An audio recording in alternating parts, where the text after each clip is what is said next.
날을 맞이해서 오늘도 우리가 예수님의 십자가를 같이 묵상하는 말씀을 여러분과 함께 나누도록 하겠습니다.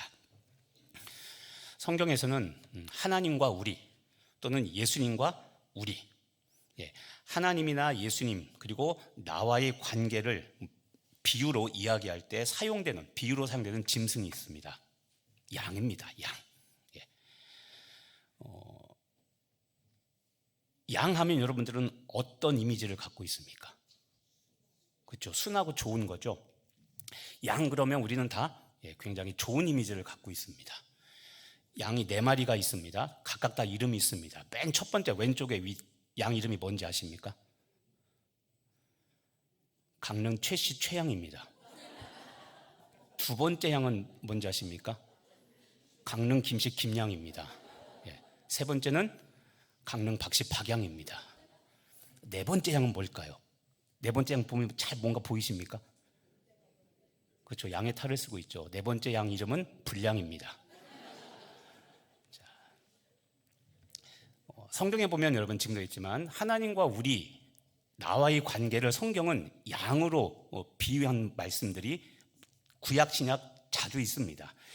예를 들어 시편에 보면 시편 기자가 이렇게 말합니다. 여호와가 우리 하나님이고 우리는 나죠.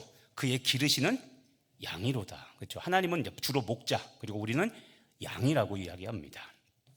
요한복음에 보면 참 예수님이 여러 번 말씀하셨습니다.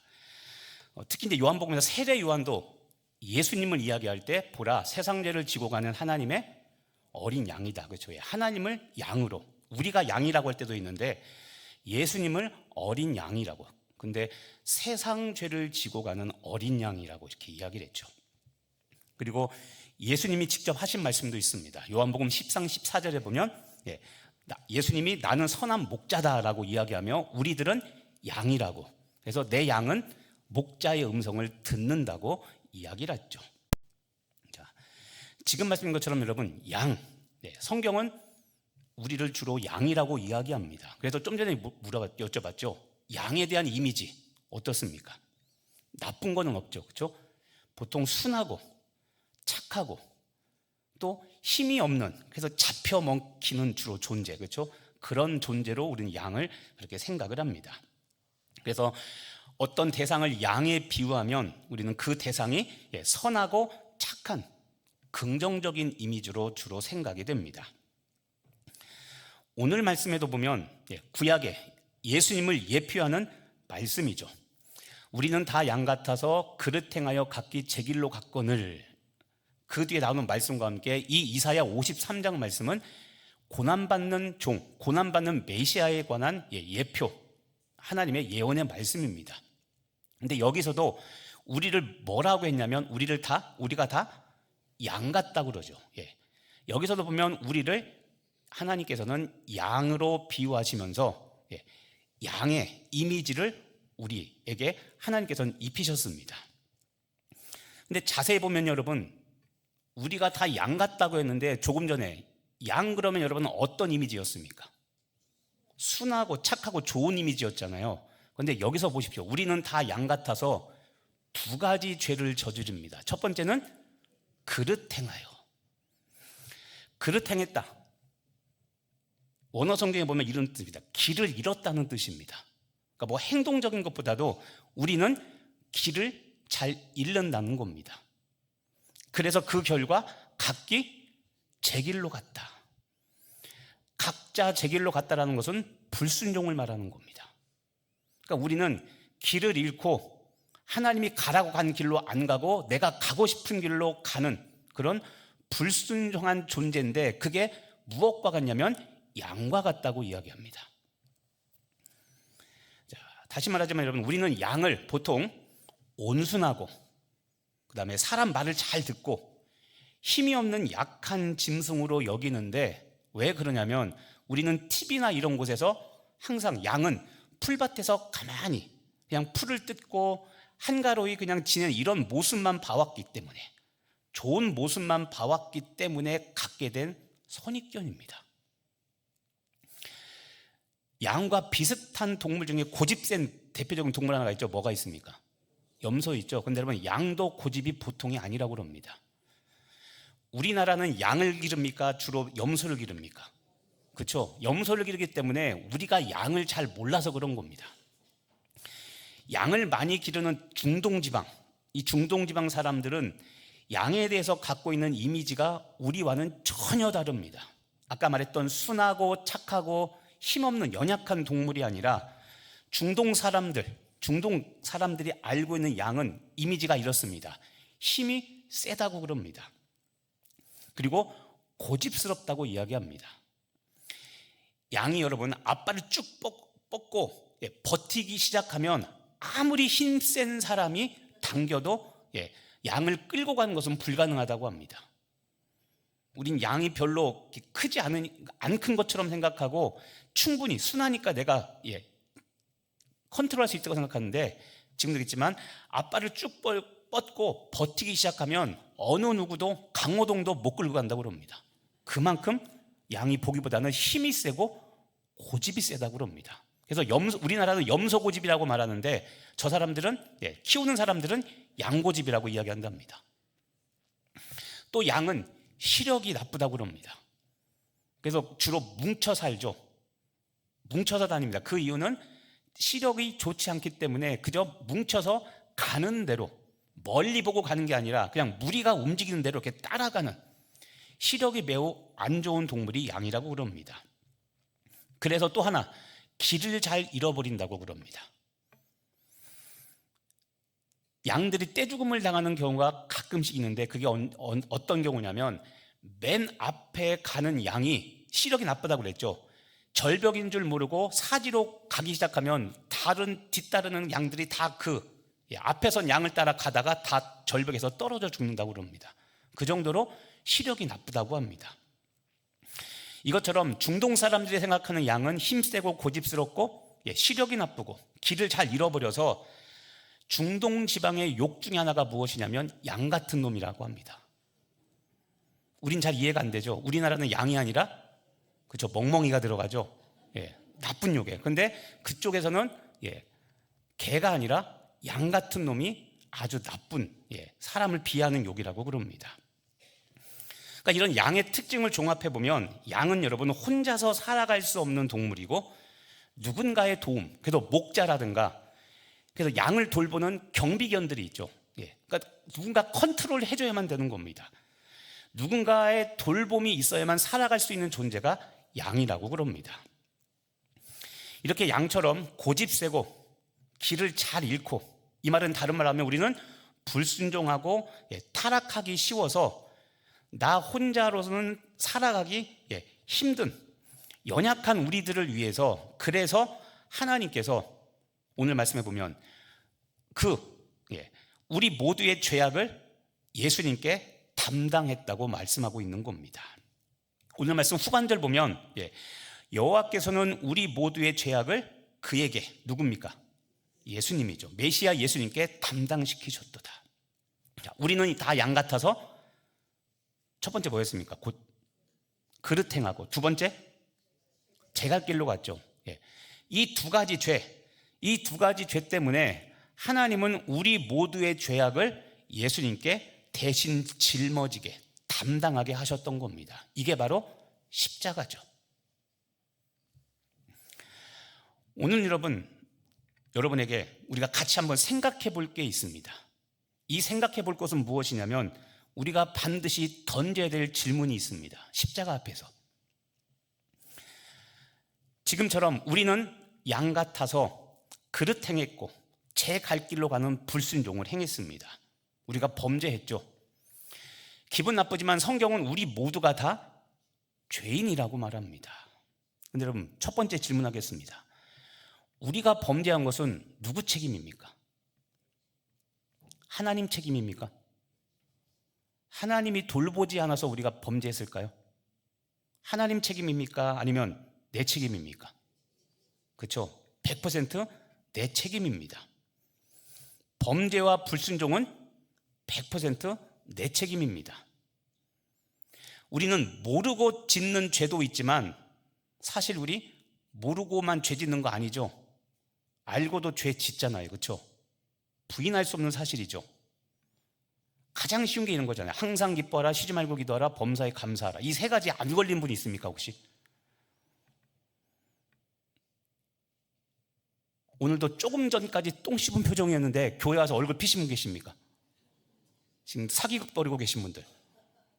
조금 전까지는 내 감정이 그거 아니었는데 오늘 어쩔 수 없이 그냥 지금 앉아서 환히 웃고 계신 분들. 기뻐하지 않고 기도가 안 되고 감사가 안 되잖아요. 그러니까 우린 알면서도 죄를 짓습니다. 그런데 여러분, 죄는 그래서 100% 누구 책임입니까? 내 책임입니다. 죄는 다른 말로 하면 하나님과 우리 사이의 언약을 깬 겁니다.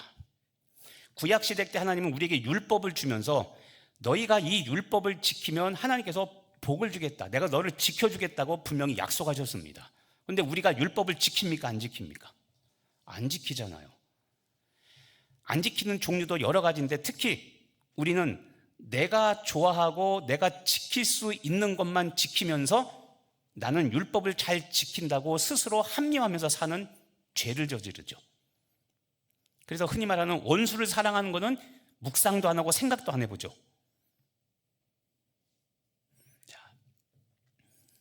하나님과 나 사이의 언약을 누가 먼저 깼습니까? 내가 깼잖아요. 내가 잘 지켰는데 하나님께서 복 안 주신 적 없습니다. 하나님과 나 사이에 맺은 언약은 항상 우리가 먼저 깼지 하나님이 언약을, 약속을 어긴 적은 단 한 번도 없습니다. 하나님과 우리 사이에 그래서 여러분, 관계의 깨어짐은 전적으로 내 책임입니다. 하나님 책임이 아닙니다. 이 말을 다른 말로 하면, 자, 따라서 해보겠습니다. 나는 가해자, 하나님은 피해자. 영원 불멸의 진리입니다. 항상 나는 가해자지 내가 하나님께로부터 상처받거나 내가 하나님께로부터 피해본 적은 단 한 번도 없습니다. 하나님은 우리에게 해를 끼치는 분이 절대 아닙니다. 그런데 우리는 하나님이 나를 아프겠다고 자꾸 우기려고 그러죠. 아닙니다, 여러분. 그런 적 없습니다. 항상 내가 가해자고 항상 하나님이 피해자입니다. 내가 하나님 마음에 비수를 꽂으면 꽂았지 하나님이 내 가슴에 비수를 꽂은 적은 단 한 번도 없습니다. 다시 말하지만 여러분, 하나님과 우리 사이에 언약을 깬 사람은 납니다. 자, 그러면 내가 100% 가해자고 하나님이 100% 피해자라면 언약을 깬 나와 전적인 피해자인 하나님 중에 여러분, 회복을 위한 보상책은 누가 만들어야 될까요? 그렇죠? 잘못한 내가 이렇게 보상하겠습니다. 이만큼 보상하겠습니다. 내가 피해 보상안을 마련해서 하나님께 제출해야 됩니다. 하나님, 내가 이런 죄 지었으니까 이렇게 살겠습니다. 이렇게 내가 보상하겠습니다. 그러니까 일반적인 상식이라면 그렇잖아요. 사고 나면, 그렇죠? 사실 보험회사 때문에 잘 느끼지 못할 수도 있지만 어쨌든 잘못하면 잘못한 가해자가 피해자에게 죄송합니다 이야기하면서 피해 보상안을 제시해야 됩니다. 잘못한 내가 먼저 하나님께 사과하고 내가 하나님께 이 깨어진 관계 회복을 위한 보상책을 마련해서 제안해야 됩니다. 더 적극적으로 내가 하나님께 다가가서 보상안을 제시하면서 관계를 회복하는 일은 가해자인 내가 해야 될 일입니다. 왜냐하면 내가 잘못하고 내가 죄졌기 때문에 하나님 잘못했어요, 우리 다시 친하게 지내요, 내가 해야 됩니까? 아니면 피해 입은 하나님께서 해야 되는 말입니까? 내가 해야 되는 거죠, 그렇죠? 원래는 그렇게 돼야 됩니다. 그런데 여러분, 다시 질문 하나 드리겠습니다. 이렇게 돼야 되는데 죄진 내가 하나님께 가서 용서를 구하고 잘못했습니다, 하나님 내가 이제는 다시는 그렇게 살지 않겠습니다 라고 해야 되는데 여러분, 하나님과의 관계 회복을 위해서 우리가 노력한 게 있을까요?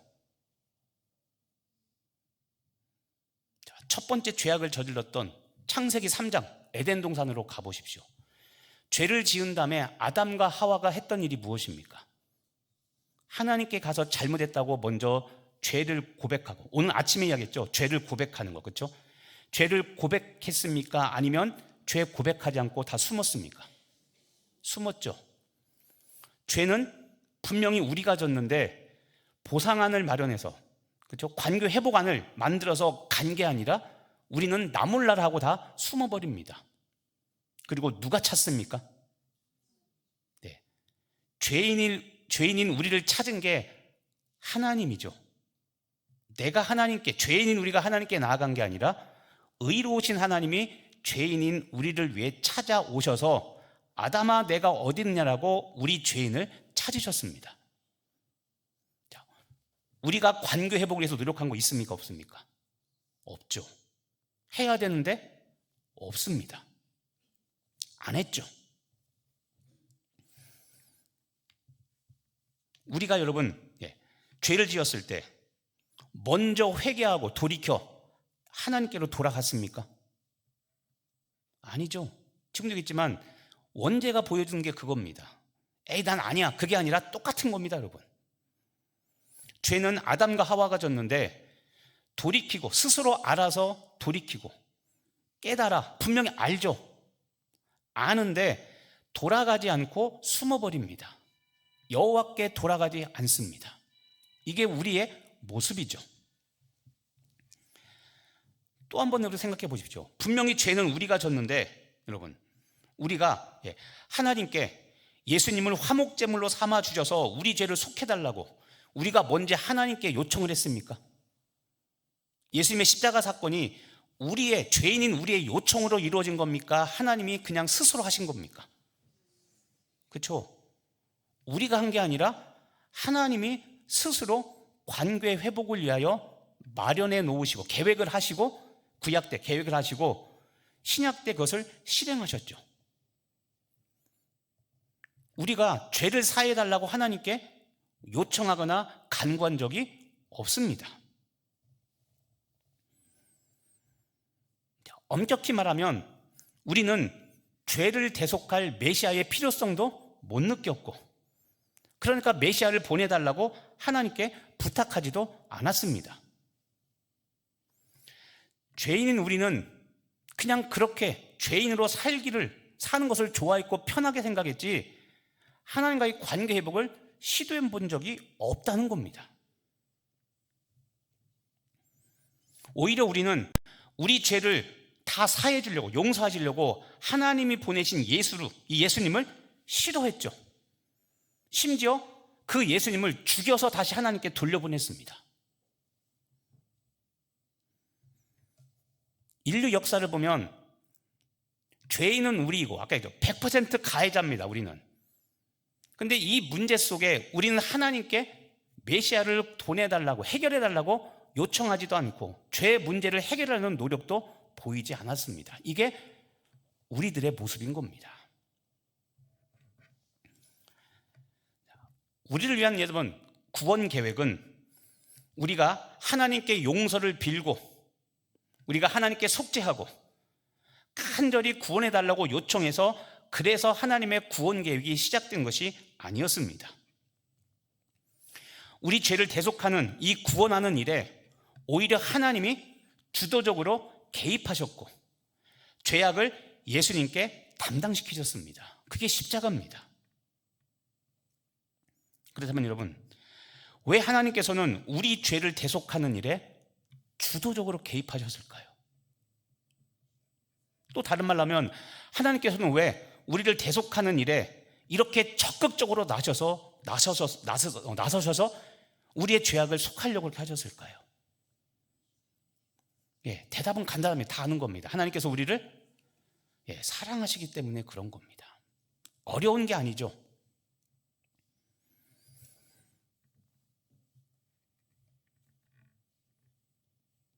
답은 하나님의 사랑입니다.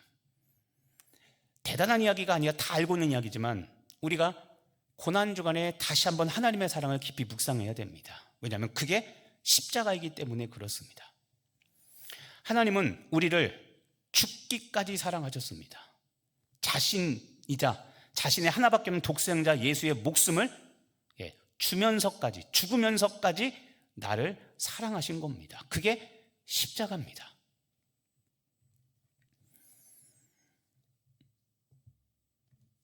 범죄한 우리들을 위해서 여러분 이 대속의 길을 여실 의무는 하나님께 없습니다. 하나님께서 공의로우신 하나님께서 공의를 그냥 실행해 버리신다면 죄의 값은 사망이요 그냥 이것을 그대로 실행해 버린다면 우리는 살 수가 없습니다. 살아날 수가 없죠. 그런데 하나님께서는 그런 우리들을 불쌍히 여기셔서 우리들을 사랑하셔서 공의로 끝내는 것이 아니라 사랑으로 이어지게 하신 겁니다. 만약에 하나님께서 사랑을 베풀지 않고 공의로 우리를 심판하셔도 우리는 하나님께 항변할 수 없습니다. 어느 누구도 하나님께 따질 수 없습니다. 하나님의 사랑이 너무 큰 겁니다. 그게 십자가입니다. 그런데 우리는 이 십자가의 사랑을 너무 값싼 싸구려의 사랑으로 알고 있으니까 문제인 겁니다. 사도 요한은 이런 하나님의 사랑을 요한일서 4장 10절에서 이렇게 말했습니다. 자, 같이 한번 읽어보겠습니다. 사랑은 여기 있으니 우리가 하나님을 사랑하는 것이 아니요 하나님이 우리를 사랑하사 우리 죄를 속하기 위하여 화목제물로 그 아들을 보내셨습니다. 아멘. 자, 우리가 하나님을 사랑한 적은 없습니다. 미안하지만 하나님이 먼저 나를 사랑하셔서 그래서 우리가 하나님을 사랑하는 겁니다.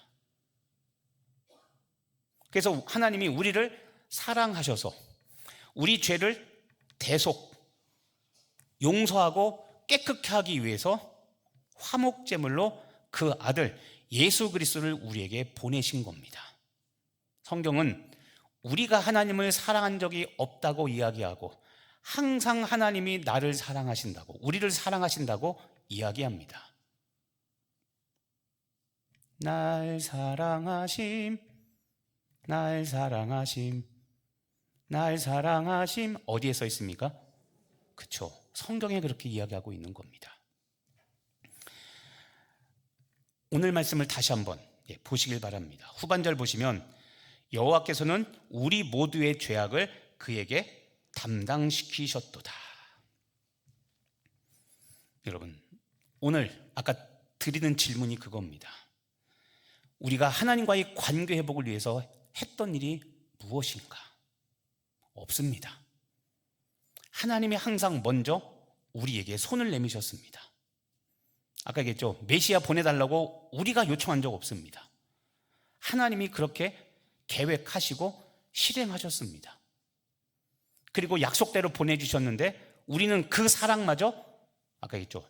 죽음으로 돌려보냈습니다. 이게 우리들의 미련함이요 죄악입니다. 성경은 우리가 보배롭고 존귀한 자라고 이야기합니다. 우리가 보배롭고 존귀한 자가 된 것은 전적인 하나님의 은혜 때문이지 우리에게 선한 것이 있기 때문이 아닙니다.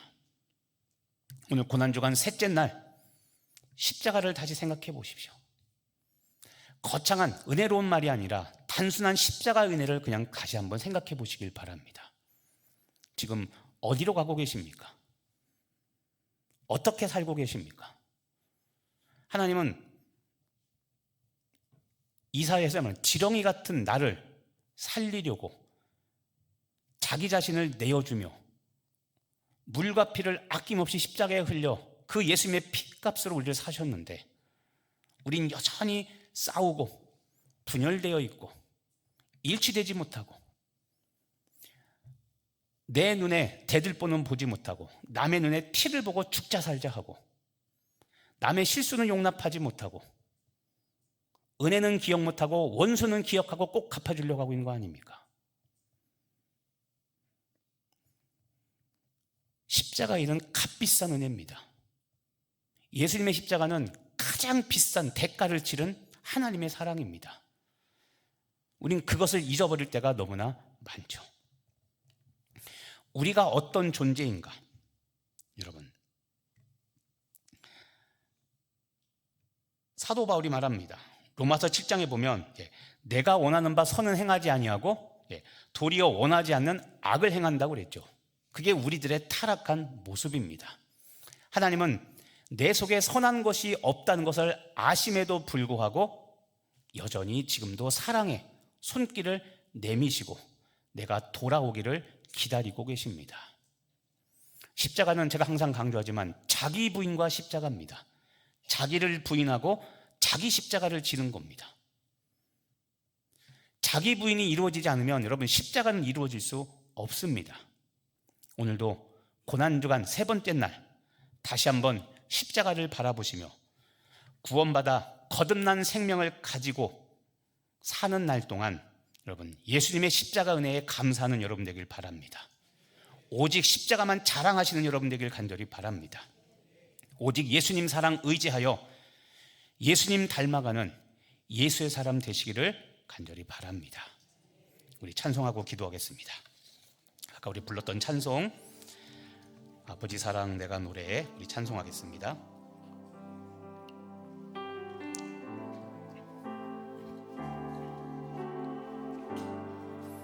아버지